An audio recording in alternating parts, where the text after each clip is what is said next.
Brighton Beach Busking presents Carys, Sadie, Goran, Chris, Mike the Mike. Welcome to the Busking Break. I know, I'm so excited to be here. Oh, good. How are you? I'm good. The show where we interview your favourite Brighton Beach Buskers, finding out the stories behind the musicians that sound our streets. I brought all these people together, have I killed everybody?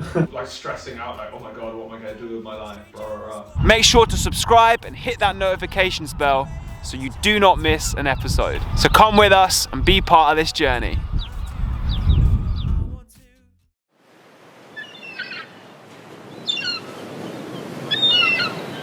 Hello and welcome to the Busking Break here at the Works Pier.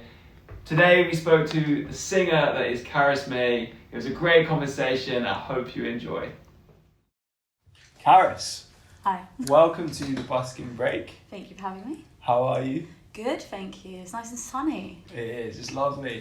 Here in Brighton. So you're a singer, you play a bit of saxophone, you play a bit of guitar. Tell us about your journey as a musician. How did you start? Why did you start? And what's kind of happened in between then and now? So when I was really young, my dad used to perform in bars. Like, he just started doing it again. And I was kept on being like, yo dad, can I come and sing with you? Which then my sisters was like, well, if you're singing with dad, we're singing with dad. And then my mum was like, well, if you guys are getting in. So we ended up forming Tone and the Tonettes. And that was about, I think, when I was about 10-ish. Okay. So I did that for a couple of years, and then my sisters went off to school, sort of like a boarding school. So then I decided to teach myself guitar, and cool. I sort of broke out into my own little thing. And yeah, I just did choirs, done opera, I've done a bit of everything, and it's just been a passion. It's always been in the family, so just thought I'd continue it. And like, you decided to take up guitar and kind of teach yourself? Yeah, so obviously at first, like, my dad would come and play a couple of songs for me when I couldn't do the complicated parts. But yeah, the Tone and Tonettes sort of run its course naturally, and then I just never wanted to sort of stop doing the music. So little by little got better and better, and next round I was doing loads of gigs. Cool. But then I moved back to the UK. Okay. I was in France for all of that, and when I moved back to the UK, it sort of like hit me like, oh, there's a lot of people compared to the countryside, and there's a lot more competition. So starting from zero again, but slowly making it there. That's awesome. So did you start in France? Yeah, so I moved out there when I was 4. Oh, so. Wow. So how was it like playing in France compared to maybe playing in the UK? The good thing is that if you're experimenting with songs, especially being English, they don't actually know what you're saying. Okay. So I would like play when I was 14, 15, and I'd run out with a set list. And I'd literally just start putting the capo on the guitar and just start strumming, and I'd be like, Mom, I've done it again. I've run out of songs to sing, yeah. And that's just awesome. Go on from there, and before you know it, like, I wrote a couple of other songs. That's so cool. Just improvising. Just on improvise the spot. set. Yeah. Wow. Do you do that now ever? Yeah, so I've got a song called All American Girl, which I wrote with my current guitarist, and that was literally just at my house improvising. And I went, oh, I like that, and I pressed the record button. Always have the record at button, like one of those quick buttons that you can just press. Cause good tip. So many times you'll just like start jamming with someone and you go, oh my god, I need to record this, but you haven't got enough time to sort of fumble in your phone, so you just click on this one button. And I got the whole song, and not even a second of it has changed from the moment we recorded it to the moment it's been produced. So wow. I'm happy with that. That's really cool. It's a unique way of writing a song compared to, like, you know, being very structured and planning it all. When did busking come into the picture? Couple of years ago, but it was like a once failed attempt. All right. In Eastbourne, and basically I got attacked by a homeless guy. Oh no. And a couple of people, and even a guy in an electric wheelchair, came to my rescue after like 2 songs. So I sort of packed up and didn't take the courage to go back out for a couple of years. This is your first time? So this year officially, or the end of last year, this year is the first time that I've just went, sod it, I'm going out there and doing it again. And I had a situation similar. So a guy deliberately knocked over my money basket, but I was in Churchill Square, and literally everybody became a superhero. It was so cute. Everybody helped me out. So I've got a lot more confidence just like rocking up somewhere and just doing it. but it really knocked me the first time. So I just Yeah. stuck to open stages where I was like, at least you're safe there. Oh wow, yeah, I can't imagine like the first time you ever go and something like that happens. Have you busked in many places? Do you busk just in Brighton? Or? Just Eastbourne and Brighton, really. Uh-huh. I really wanted to do London, but it's so much more complicated out in London, especially Uh-huh. at the moment. Not all the schemes are currently in place, so maybe one day I'll crack that soon. How do the two places compare? Eastbourne and Brighton. Yeah. I think they're roughly about the same, apart from the fact that it's hard, I guess, on certain days to find your spot in Brighton. Okay. I know in Eastbourne there's like 3 or 4 locations max that you can busk, and it's all Okay. basically one conjoining high street. Okay. So you've got to all like respect each other when it comes to like the levels of it all. Whilst in Brighton there's so many areas that you could go and busk. Of course, yeah. That's awesome. Do you think that maybe Brighton and Hove Council could do anything to help buskers here? Yeah, I definitely think there should be, like, I know when you get big buskers, like, people will just sit on the ground and stuff, and if you place yourself right in Churchill Square just before the bollard, you can get a couple of people seated and listening, but having, like, a dedicated, like, outdoor arena that could be specifically for busking, because I know they have a park with a theatre in it, but then it's not really, that's when you're not getting the footfall, so having somewhere more in town, which kind of like just casual seating, because everyone needs to sit down now and then, but also the perfect little outdoor like a spot with seating that has the foot traffic. that people know that it can just be, even if it's on the beach or it's anywhere, like For people sure. know about it. I think it's a really good idea. Musically, who are like the people that influence you? Where do you draw inspiration from? Good question. My music is so random. Right. Like, I'll go on, like, when I was younger, listening to Marlon Manson, to Michael Jackson, to my dad's old sort of style music, to super classical music, to I did opera for like 2 years, so I had to sing that sort of style, and just put my phone on shuffle, so it's really weird, just anything that sort of pops into my head, just that sort of just goes. As long as I've got a vibe with it, then I'm happy. It's like a lot of inspiration from lots of Yeah, places. it's hard to sort of pinpoint like who exactly you get inspired from, because when you've got so many different musical styles and backgrounds, you just try to draw upon it all. What's your kind of favourite style to sing and play in? Sort of soul and jazz, because it's got that sort of impro vibe. It's sort of like that new, I just say it's new, that might just be me talking about like low vibe, like that sort of style, because it's kind of like, it's music and they don't always have lyrics, they just have like a couple of like wordy stuff going around, but then that sort of creates that space to go and improvise on it without copywriting.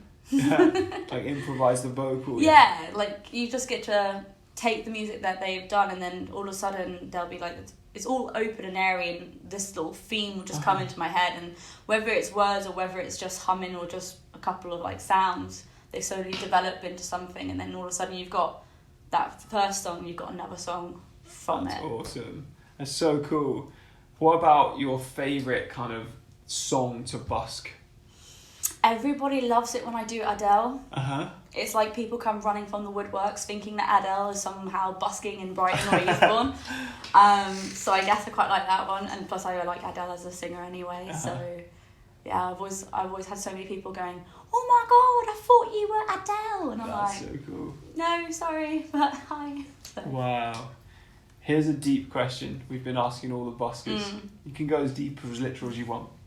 What is music to you? So the corny answer I'm sure that lots of people do is like, music is life, man. I guess for me, like obviously when you do music, like you communicate stuff, and there is an intended message that the artist has, but there's also the message that someone can relate to. So a musician may not even have thought about that message, but someone else can relate to it because it's something that they like draw upon. It's a way to communicate, and I think it's also a way to reconnect with your emotions. That for me was a massive thing.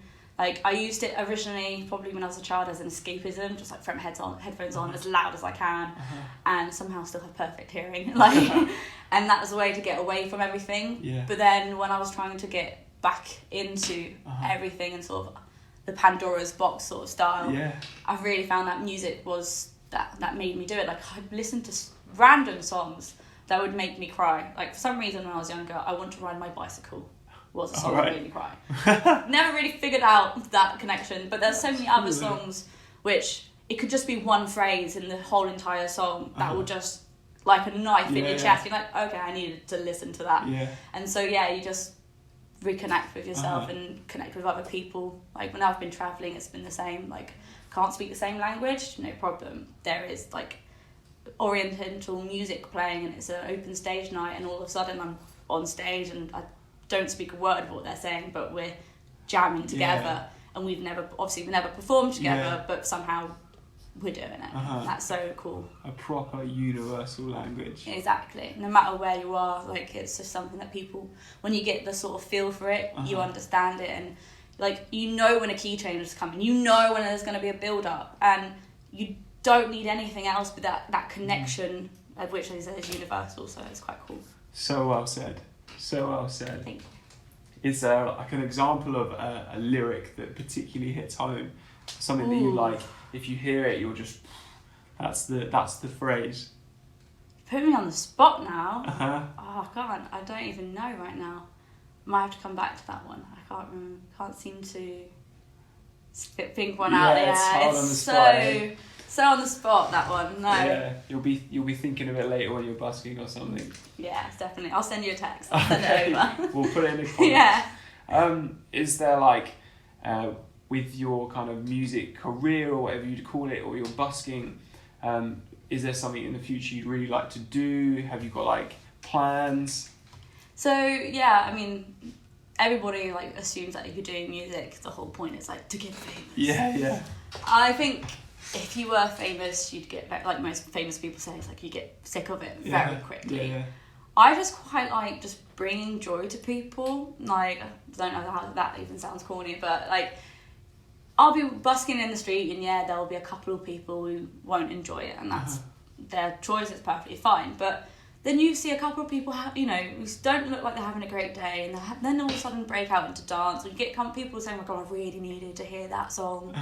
And that just really, it's heartwarming and it's nice, and that's why one of the things that I wanted to do is the Busking Out program that I was hoping to start. So the Busking Out, in the grand scheme of things, like any musician could sort of like take part, whether it would be like outside or whether it would be in a venue that's willing to have musicians perform. A part of it would go to a charity which could be voted for. Nothing's set in stone at the moment. It's all in creation. Cool. But the musician and both an organisation or an independent person could get some funding, which could then potentially change someone's life. So that would be the good thing to do. That's a really epic idea. Yeah. I've always had these, I say stupid, they're not stupid, but I don't know if you guys ever had this, but when you don't have class, you get put into a room and you're supervised. This is like a French thing. So you don't have class, you can't leave the school, so you're just going to have to sit here and do your homework in this room.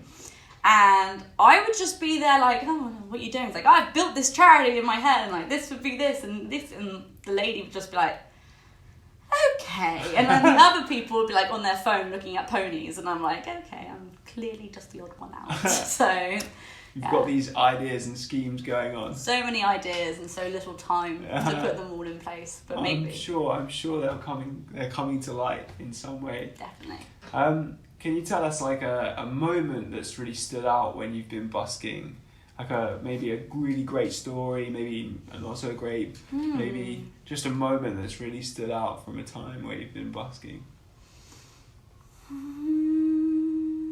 I mean, I always find it really cute when the parents like give the money to the kids to go and do that. And then I had this one moment where the kid like picked up my basket instead of like putting the money in, which is always cute. But I mean, like I have like in Eastbourne, I have like quite a lot of people who now know me from the street busking, and they will come to my gigs, and that's really nice because I don't have a lot of like family around in this area, or like a couple of friends, but when you put a little sign, going like, I'm performing on this day, it would mean the world if one of these faces, and I try to always remember people's names. If someone's come up to talk to me, I always try to like ask them their name and remember their name, because it creates that connection with them. And there's this one lady who will come, and every time she walks past me, she's like, I love you, you're the best. Oh, that's awesome. It's like, oh, and like sometimes she doesn't have money. Like for me, it doesn't even matter. Like I've had homeless people come up to me and try to give me money. I'm like, no, you're crazy. Like you need the money, have the money, because they will sit there for I'm like performing or busking for like 2 or 3 hours, and there'll be like this one guy and his dog will just sit there and listen for hours, and he'll scream out a couple of songs that he'd like, and I'll do it, and he's like, you're one of the only ones who actually listens. I'm like, well, everyone's human at the end of the day, like, and I don't need any of like the pennies. Like if it made that person's day kind of thing, then that's good enough for me. Yeah, that's really cool. It's almost goes back to what you were saying about music being connection, like this kind of universal language, and you're making that community around you. Yeah, it's really cool. So are you working on anything at the moment that you're about to release? Any recording, any songs?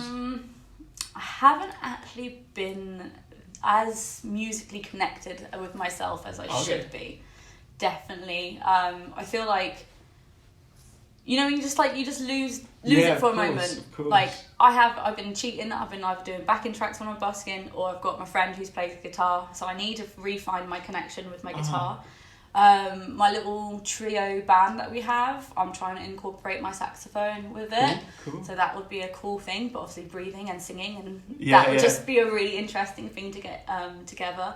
But no, big things hopefully will come. I'm hoping to start releasing music again and get back into it, because there's loads of songs on my phone that have been recorded that just live in a box that need to see the light of day one day. So dang. Well, hopefully they'll be coming out of the phone box soon. But it's awesome that that's happening. Thank you so much for being on the Busking Break. Thank you for having me. Let the people know where they can find you. So you basically just go Carys Mai Music. So Carys is K-Y-S, that's the easiest way to remember it. Mai is M-A-I, and then the word music, or just carysmai.com on nearly every social media. Awesome. Thank you so much for being here. Thank you for watching the Busking Break here on the Brighton Beach Busking YouTube channel. If you haven't already, then please click subscribe, like this video, and hit the notifications bell so you know when videos have been posted. Go and check out our busking guests. All their links are in the description. I have been your host, August Radio Project. If you're a musician, creative, and you like challenges, or you need some tips and tricks, then go and check out my YouTube channel, also linked in the description. Thank you to Works for welcoming us to the Works Pier and believing in the project. If you're a creative looking for workspace in Brighton, contact Works through the details in the description. They offer co-working, craft space, sound studios, offices, meeting rooms, and more. Also, thank you to Mug Time for the wonderful mugs. You can find the link to their Amazon shop in the description below. And thank you to you for watching the Busking Break. And I'm sure I will see you in the next one. Thank you.